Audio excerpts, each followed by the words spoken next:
ಆಚಿ chilli powder ಸಖತ್ ಖಾರ ಬಣ್ಣ ಮತ್ತು ರುಚಿ ಆಚಿ ಚಿಲ್ಲಿ ಪೌಡರ್. ಸಮಾಜದಲ್ಲಿ ಕೆಲವರಿಗೆ ಸೆಲೆಬ್ರಿಟಿ ಸ್ಟೇಟಸ್ ಬಂದುಬಿಟ್ರೆ ಏನು ಮಾಡಬೇಕು ಏನು ಮಾಡಬಾರ್ದು ಅನ್ನುವಂತಹ ಚಿಕ್ಕ ಕಾಮನ್ ಸೆನ್ಸ್ ಕೂಡ ಕಳ್ಕೊಂಡು ಬಿಡ್ತಾರಾ ಅನ್ನೋ ಪ್ರಶ್ನೆ ಉದ್ಭವಿಸ್ತಾ ಇದೆ ಈ ಸ್ಟೋರಿ. ನಿಮಗೆಲ್ಲ ಬಿಗ್ ಬಾಸ್ನ ಮಾಜಿ ಸ್ಪರ್ಧಿ ರಜತ್ ಗೊತ್ತಿರಬಹುದು. ಸ್ವಲ್ಪ ತಿಂಗಳ ಹಿಂದಷ್ಟೇ ಮಚ್ಚಿಡ್ಕೊಂಡು ರೀಲ್ಸ್ ಮಾಡಿ ಪರಪನಗ್ರಹರ ಪಾಲಾಗಿದ್ದಂತಹ ಈ ವ್ಯಕ್ತಿ ಮತ್ತೊಮ್ಮೆ ವಿವಾದದಲ್ಲಿದ್ದಾರೆ. ಈ ಸಲ ಏನು ಮಾಡಿದ್ರು ಅನ್ನೋದ್ರ ಡೀಟೇಲ್ಸ್ ಕೊಡ್ತಾ ಇದ್ದೀವಿ. ಮತ್ತೊಂದು ವಿವಾದದಲ್ಲಿ ಬಿಗ್ ಬಾಸ್ನ ಮಾಜಿ ಸ್ಪರ್ಧಿ ರಜತ್ ಮಚ್ಚು ಹಿಡಿದು ರೀಲ್ಸ್ ಮಾಡಿದ ಬಳಿಕ ಇದೀಗ ಒಂದು ಫೋಟೋಶೂಟನ್ನು ಮಾಡಿಸ್ಕೊಂಡಿದ್ದಾರೆ. ಎಲ್ಲಿ? ಮೈಸೂರಿನ ಪಾರಂಪರಿಕ ಕಟ್ಟಡದ ಬಳಿ ಫೋಟೋಶೂಟ್ ಆಗಿದೆ. ವಿಲನ್ ಲುಕ್ನಲ್ಲಿ ಬಿಲ್ಡಪ್ ಕೊಡ್ತಾ ಸಿಗರೇಟ್ ಸೇದಿದ್ದಾರೆ. ಪಾರಂಪರಿಕ ಕಟ್ಟಡವಾದ ಹಳೆಯ ಡಿಸಿ ಕಚೇರಿ ಬಳಿ ಫೋಟೋಶೂಟನ್ನು ಮಾಡಿಸಿರೋದು. ಫೋಟೋಶೂಟ್ ಮಾಡಿಸೋದಕ್ಕೆ ಫಸ್ಟ್ ಆಫ್ ಆಲ್ ಇವರಿಗೆ ಅಲ್ಲಿ ಪರ್ಮಿಷನ್ ಕೊಟ್ಟವ್ರು ಯಾರು ಅನ್ನೋದು ಮೊದಲ ಪ್ರಶ್ನೆ ಆಗುತ್ತೆ. ಎರಡನೇದು ಸಿಗರೇಟ್ ಸೇದಿರೋದು. ನಿಮಗೆಲ್ಲ ಗೊತ್ತು, ಎಲ್ರಿಗೂ ಚಿಕ್ಕ ವಯಸ್ಸಿಂದ ತಿಳಿದು ಬಂದಿರುವಂತಹ ಕಾಮನ್ ಸೆನ್ಸ್ ಏನು ಹೇಳಿ, ಪಬ್ಲಿಕ್ ಪ್ಲೇಸ್ನಲ್ಲಿ ಸಿಗರೇಟ್ ಸೇದಂಗಿಲ್ಲ ಅಂತ. ಬಟ್ ಹೇಳದ್ನಲ್ಲ, ಯಾರ್ಯಾರಿಗೋ ಸೆಲೆಬ್ರಿಟಿ ಸ್ಟೇಟಸ್ ಬಂದ ತಕ್ಷಣ ಅದೇನಾಗುತ್ತೆ ಅಂದರೆ ಏನು ಮಾಡಿದ್ರು ಓಕೆ, ಹೆಚ್ಚಂದ್ರೆ ಏನು, ನಾನೊಂದು 2 ದಿವಸ ಕಾಂಟ್ರವರ್ಸಿನಲ್ಲಿ ಇರ್ತೀನಿ, 3ನೇ ದಿನ ಕಾಂಟ್ರವರ್ಸಿ ಮಾಡ್ಕೊಂಡೆ ನನಗೆ ಜೈಕಾರ ಹೇಳ್ತಾರೆ.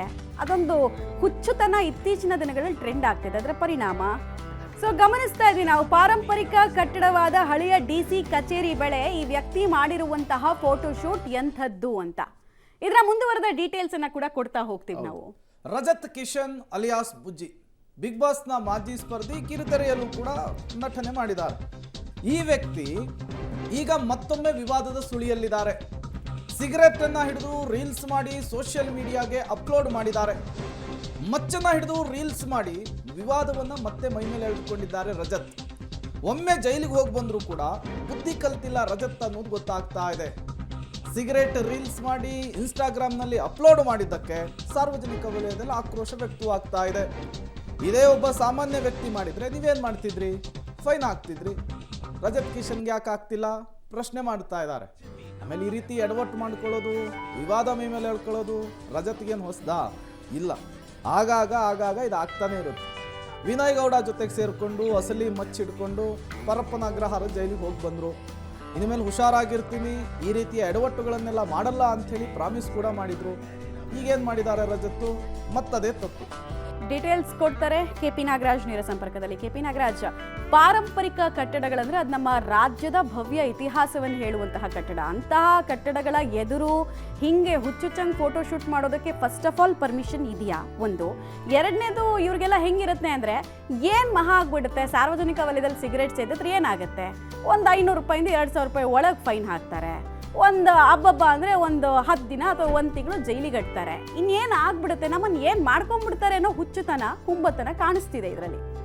ಅದ್ರ ಜೊತೆಗೆ ಈ ಕೆಲವ್ರಿಗೆ ಹೆಂಗಾಗ್ಬಿಡುತ್ತೆ ಅಂತ ಅಂದರೆ ಮಮತಾ, ಒಂದೆರಡು ಸೆಲೆಬ್ರಿಟಿ ಒಂದೆರಡು ರಿಯಾಲಿಟಿ ಶೋಗಳಿಗೆ ಹೋಗ್ಬಂದ್ಬಿಡ್ತಾರೆ. ಹೊರಗಡೆ ಬರ್ದಂಗೆ ಯಾರೋ ಒಂದಿಬ್ಬರು ಸೆಲ್ಫಿಗಳನ್ನ ತೆಗೆಸ್ಕೊಂಡ್ಬಿಡ್ತಾರೆ. ನಾವು ದೊಡ್ಡ ಸೆಲೆಬ್ರಿಟಿ ಆಗ್ಬಿಟ್ಟಿದ್ದೀವಿ ಅನ್ನೋ ಥರದ ದಿಮಾಕ್ಗಳನ್ನು ತಲೆಗೇರಿಸ್ಕೊತಾರೆ. ಅದ್ರ ಜೊತೆಗೆ ಅವ್ರ ಅಪ್ಪನ ದುಡ್ಡೋ ಅವ್ರ ಮಾವನ ದುಡ್ಡೋ ಇರುತ್ತೆ. ಈ ದುಡ್ಡಿನ ದರ್ಪ, ಈ ದಿಮಾಕು, ಈ ದುಡ್ಡಿನ ದರ್ಪ ಎರಡೂ ಸೇರಿದ್ರೆ ಏನಾಗುತ್ತೆ ಅನ್ನೋದಕ್ಕೆ ಇನ್ನೊಂದು ಎಕ್ಸಾಂಪಲು ಈ ರಜತ್ತು. ಯಾಕೆಂದರೆ ಈ ಹಿಂದೆನೂ ಕೂಡ ರಿಯಲ್ ಆದಂಥ ಮಚ್ಚನ ಹಿಡಿದು ಜೈಲುವಾಸವನ್ನು ಕೂಡ ರಜತ್ ಅನುಭವಿಸಿದ್ದು ನಾವೆಲ್ಲ ನೋಡಿ ಕೂಡ ಗಮನಿಸಿದ್ದೇವೆ. ಇದು ಮೈಸೂರಿನ ಹಳೆ ಪಾರಂಪರಿಕವಾದಂತಹ ಕಟ್ಟಡ, ಅಂದರೆ ಹಳೆ DC ಕಚೇರಿ. ಅದು ಅದಕ್ಕೆ ತನ್ನದೇ ಆದಂಥ ಒಂದು ಪಾವಿತ್ರ್ಯತೆ ಇದೆ. ಅಲ್ಲಿ ಯಾರು ಫೋಟೋಶೂಟ್ ಮಾಡಿಸ್ಕೊಳ್ಳೋಕ್ಕೆ ಪರ್ಮಿಷನ್ ಏನು ಬೇಕಾಗಿಲ್ಲ, ಯಾಕಂದರೆ ಅದು ಪಬ್ಲಿಕ್ ಪ್ರಾಪರ್ಟಿ. ಎಲ್ಲರೂ ಕೂಡ ಅಲ್ಲಿ ಫೋಟೋಗಳನ್ನ ಶೂಟ್ ಮಾಡಿಸ್ಕೊಳ್ತಾ ಇರ್ತಾರೆ.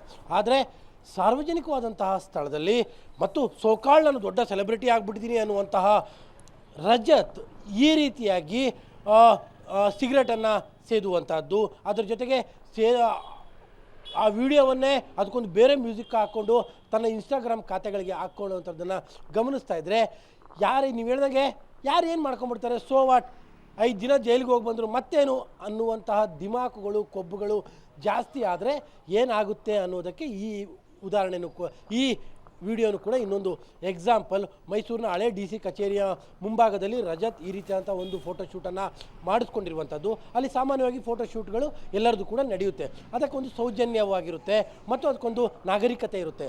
ಆದರೆ ಈ ರೀತಿಯಾಗಿ ಸಿಗರೇಟನ್ನು ಸೇದ್ಕೊಂಡು ತನ್ನ ಒಣ ದರ್ಪವನ್ನು ತೋರಿಸುವಂಥದ್ದು ಯಾವುದೂ ಕೂಡ ನಡೆದಿರಲಿಲ್ಲ. ಹೀಗಾಗಿ ನಾನು ಆಗಲೂ ಕೂಡ ಹೇಳ್ತಾ ಇದ್ದೆ ಮಮತಾ, ಯಾರೋ ಎಲ್ಲೋ ನಿಂತ್ಕೊಂಡು ಒಬ್ಬ ಬೇಪಾರಿ ಸಿಗರೇಟನ್ನು ಬೀಡಿಯನ್ನು ಸೇರ್ತಾ ಇದ್ರೆ ಅವನ ಮೇಲೆ ಒಂದು 500 ರೂಪಾಯಿ ದಂಡವನ್ನು ಹಾಕುವಂಥ ಪೊಲೀಸರು ಈ ರೀತಿಯಾಗಿ ಪಬ್ಲಿಕ್ಕಲ್ಲಿ ಸಿಗರೇಟನ್ನು ಸೇದಿ ಅದನ್ನು ತನ್ನ ಇನ್ಸ್ಟಾಗ್ರಾಮ್ ಖಾತೆಯಲ್ಲಿ ಹಾಕ್ಕೊಂಡಿರುವಂಥವರ ಮೇಲೆ ಏನನ್ನು ಕ್ರಮ ಕೈಗೊಳ್ತಾರೆ ಅನ್ನುವಂಥದ್ದು ಈಗಿರುವಂತಹ ಪ್ರಶ್ನೆ. ಮಮತಾ. ಧನ್ಯವಾದ KP ನಾಗರಾಜ್ ತಮ್ಮೆಲ್ಲ ಮಾಹಿತಿಗಾಗಿ. ಈ ವ್ಯಕ್ತಿ ಸಿಗರೇಟ್ ಸೇದೋದೇ ದೊಡ್ಡ ಸಾಧನೆ ಅಂತ ಅಂದ್ಕೊಂಡಿರುವಂತಹ ಈ ಮೂರ್ಖ ವ್ಯಕ್ತಿಗೆ ಯಾರಾದರೂ ಹೇಳಬೇಕು ಪಬ್ಲಿಕ್ ಪ್ಲೇಸಲ್ಲಿ ಹೆಂಗೆ ಬಿಹೇವ್ ಮಾಡಬೇಕು, ಹೆಂಗೆ ಬಿಹೇವ್ ಮಾಡಬಾರ್ದು ಅಂತ. ಈ ಹೆರಿಟೇಜ್ ಕಟ್ಟಡ, ಪಾರಂಪರಿಕ ಕಟ್ಟಡ ಅಂದರೆ ನಮ್ಮ ರಾಜ್ಯದ ಭವ್ಯ ಇತಿಹಾಸ ಹೇಳೋ ಕಟ್ಟಡ. ಅದಕ್ಕೆ ಅದರದ್ದೇ ಆದ ಮರ್ಯಾದೆ ಇರುತ್ತೆ. ಮರ್ಯಾದೆ ತೆಗೆಯೋ ಕೆಲಸ ಮಾಡೋ ಕಮಂಗಿಗಳಿಗೆ ಬುದ್ಧಿ ಕಲಿಸ್ಬೇಕಾಗಿರೋದು ನಮ್ಮ ಪೊಲೀಸರ ಜವಾಬ್ದಾರಿ. ಅವ್ರು ಮಾಡ್ತಾರಾ? ಯಾವಾಗ ಕೇಸ್ ಹಾಕ್ತಾರೆ?